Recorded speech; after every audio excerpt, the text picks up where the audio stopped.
കത്തണമില്ല. ആശാനെ, ആശാനെ,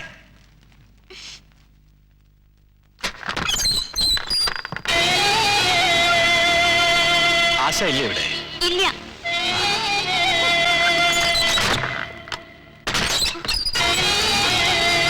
അച്ഛനോട് ഇല്ലാന്ന് പറഞ്ഞില്ലേ? ഞാൻ അച്ഛനെ കാണാൻ വന്നതല്ല. അപ്പോ നീ ബാംഗ്ലൂരിലേക്ക് വരുന്നില്ല? ഞാൻ ഇങ്ങോട്ട് വരുന്നില്ല എന്ന് പറഞ്ഞില്ലേ? വാശി പിടിക്കല്ലേ. സക്രിയ കൊണ്ടുപോണോന്ന് വിചാരിച്ചാ കൊണ്ടുപോകും. അങ്ങനെ പറഞ്ഞത് കിടന്ന് തുള്ളാതെ പെണ്ണേ. നീ ആര്? ശീലാവതിയാ? അയ്യോ, 6 കുത്തുകേസിൽ അഴിയെണ്ണി കിടന്നവനാ ഞാൻ. അതും പുൽപ്പള്ളിയിലെയും പാലായിലെയും ആൺകുട്ടികളോട് കളിച്ചിട്ട് മീൻ വെട്ടണ കത്തി കാണിച്ചത്. അതടി പെണ്ണേ. ദേവൻ മാത്രം വിരിച്ചു കൊടുത്ത പോരടി പായ. പുൽപ്പള്ളിക്കാരെ സക്രിയ കൂടി വിരിക്കും ഒരു നേരം. അപ്പൊ അറിയാൻ കരുത്ത് ആർക്കാണെന്ന്.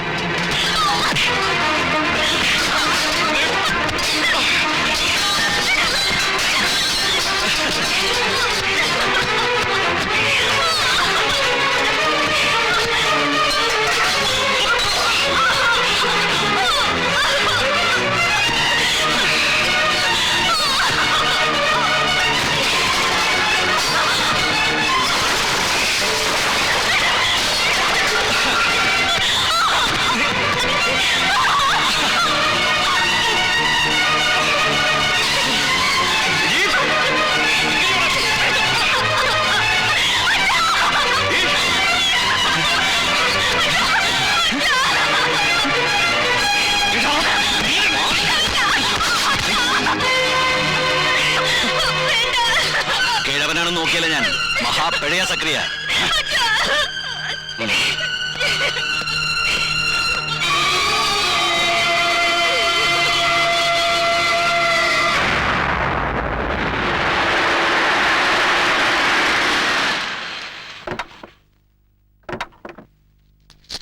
ഇവിടെ ആരും ഇല്ലേ? ഗുരുനാഥ, ഗുരുനാഥ. ആശാനെ, എന്താ ഇത്? എന്താ മണി? സക്കറിയ വന്നിരുന്നു. ഞാൻ എത്തിയില്ലായിരുന്നെങ്കിൽ അവൻ എന്റെ മോളെ.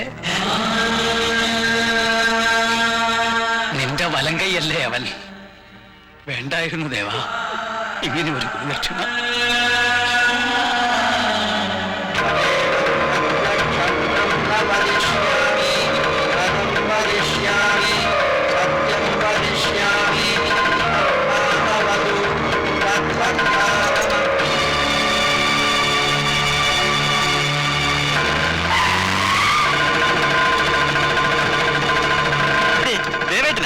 കൂടെ നിന്നിട്ടുണ്ട് ചില തമാശകൾക്കൊക്കെ. എന്റെ പെങ്ങളെയാ നീ കയറി പിടിച്ചത്. മനസ്സിലൊരു ഈശ്വര വിഗ്രഹം പോലെ കൊണ്ടുവരുന്ന എന്റെ ആശാനെയാ നീ കയ്യും കാലും.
എന്താ പറഞ്ഞേ? എന്റെ കൈയും കാലും വെച്ചേക്കില്ലെന്നോ? എനിക്ക് കൈ വേണ്ട.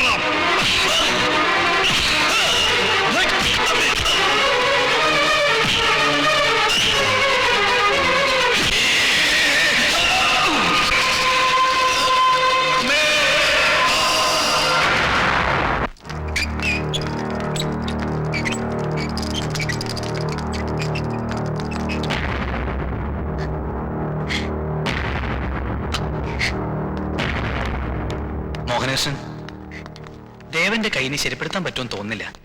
എത്രയും വേഗം അതിനെ മുറിച്ചു മാറ്റിയ നിവൃത്തിയുണ്ട്. എന്റെ കുട്ടിയുടെ കൈ മുറിച്ചു മാറ്റിച്ച പിന്നെ അവൻ ജീവിച്ചിരുന്നിട്ട് എന്തിനാ? ദേവനെ കൊണ്ട് ചില പേപ്പേഴ്സ് ഒക്കെ ഒപ്പിടിച്ച് മേടിക്കാനുണ്ട്. Without his consent I can't do anything.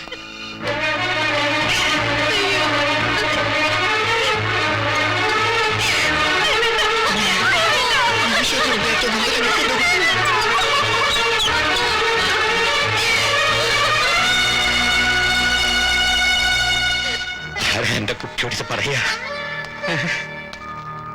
എനിക്കാവില്ല എന്റെ മോനസ്. നിങ്ങൾ ആരെങ്കിലും പറയുമോ?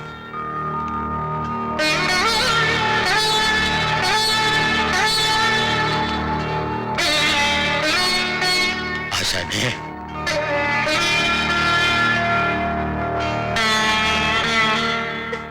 ദേവാ, ഗുരുനാഥ,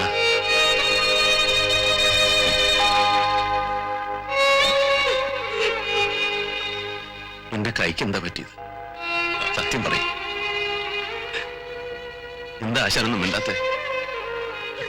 നീ ആ ഡോക്ടറെ കടലാസിൽ ഒന്ന് ഒപ്പിട്ട് കൊടുക്കണം. എന്തിന്?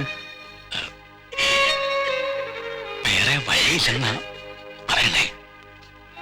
ആശാനെ, എന്റെ കയ്യ്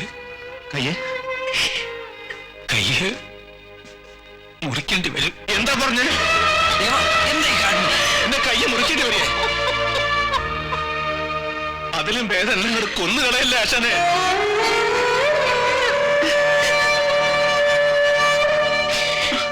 ദേവ, ഒരു കാര്യം പറഞ്ഞോട്ടെ. ഞാൻ ആയുർവേദ ആചാര്യൻ ധന്വന്തരി മൂർത്തി മരിച്ചിട്ടില്ല. ഇപ്പോഴൊരു മനുഷ്യാവതാരം കൊണ്ട് ജീവിച്ചിരിപ്പുണ്ട് മേഴത്തൂർ മഠത്തിൽ. ഒന്ന് പോയാലോ ദേവ? മോനേട്ടാ, ഈ കൈ എനിക്ക് തിരിച്ചു കിട്ടുന്നുണ്ടെങ്കിൽ എങ്ങോട്ട് ഞാൻ വരാം. ഏത് മേഴത്തൂരിക്കും.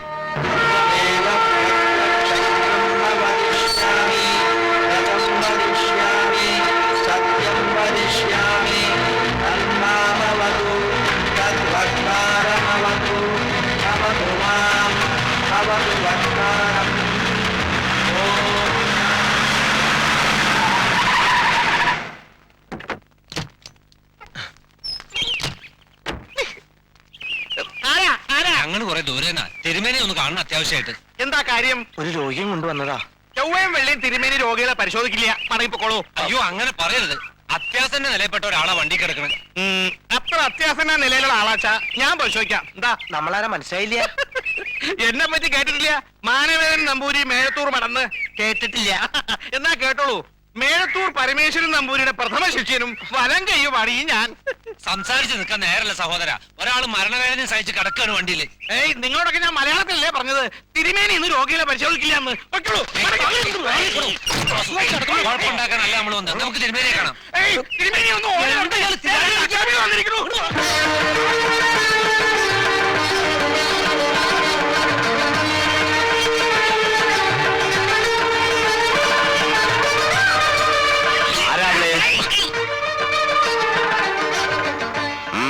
തിരുമേനി, ഞങ്ങൾ ഒരുപാട് ദൂരെ നിന്ന് വരിക അപകടത്തിൽപ്പെട്ട ഒരാളെയും കൊണ്ട്. ഇന്ന് പറ്റില്ല. കാല് പിടിക്കാൻ തിരുമേനി ഞങ്ങള് പടയ്ക്ക് അയക്കരുത്. മഹാനായ ഒരു കലാകാരനും കൊണ്ടാ ഞങ്ങൾ വന്നിരിക്കണേ. ആരാണ്ടോ ആ മഹാൻ? പല്ലാവൂർ ദേവനാരായണൻ. പല്ലാവൂർ ദേവനാരായണനോ?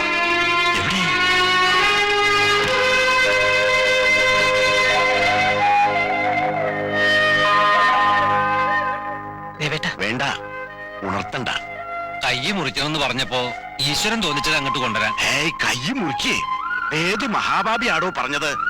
താളകലയുടെ പ്രജാപതിക്ക് വജ്രായത് എന്താടോ? കയ്യ്. മേഴത്തൂർ രുദ്രധന്വന്തരി കടാക്ഷിച്ചാൽ 21 ദിവസത്തെ ചികിത്സ കൊണ്ട് രോഗം മാറ്റി 10.5 നാഴിക നേരം ഈ വീട്ടുമുറ്റത്ത് നിർത്തി തായമ്പക കൊട്ടിച്ചിട്ട് ഈ മഹാത്മാവിനെ ഞാൻ മടക്കി അയക്കും. ബ്രഹ്മദത്ത, ആ ചാർത്ത് എഴുതി തരാം. ഔഷധപ്പരയിൽ കഷായങ്ങളും എണ്ണയും കുഴമ്പും ഒക്കെ തയ്യാറാവട്ടെ. എല്ലാത്തിനും ബ്രഹ്മദത്തിന്റെ ഒരു ശ്രദ്ധ വേണം. ആ മാനവേദ, തെക്കേ പഠിപ്പിന് ഒരുങ്ങട്ടെ ഈ പല്ലാവൂരപ്പന്. അഷ്ടദിക്കം കൊട്ടി തകർക്കുന്ന ഈ താണ്ഡവമൂർത്തിക്ക് എന്താ ദേവനാരായണന്റെ നക്ഷത്രം? വിശാഖം. മാനവേദ, സുധർമ്മനോട് പറഞ്ഞ് മേഴത്തൂർ ഭഗവതിക്ക് പല്ലാവൂർ ദേവനാരായണന്റെ പേരില് ഒരു മൃത്യുഞ്ജയ ഹോമം നടത്തണം. വിശാഖ നക്ഷത്രത്തില്. ആ സഹായിയായിട്ട് ആരെങ്കിലും ഒരാൾ ഇവിടെ നിന്നാ മതി. പല്ലാവൂർ ദേവനാരായണൻ ഒരു രോഗിയായിട്ടല്ല, ഒരു അതിഥിയായിട്ടാണ് ഇവിടെ എത്തിയിരിക്കണേ. അതൊക്കെ ഇറക്കി ആ പഠിപ്പുരയിലേക്ക് കിടത്തിക്കോളൂ.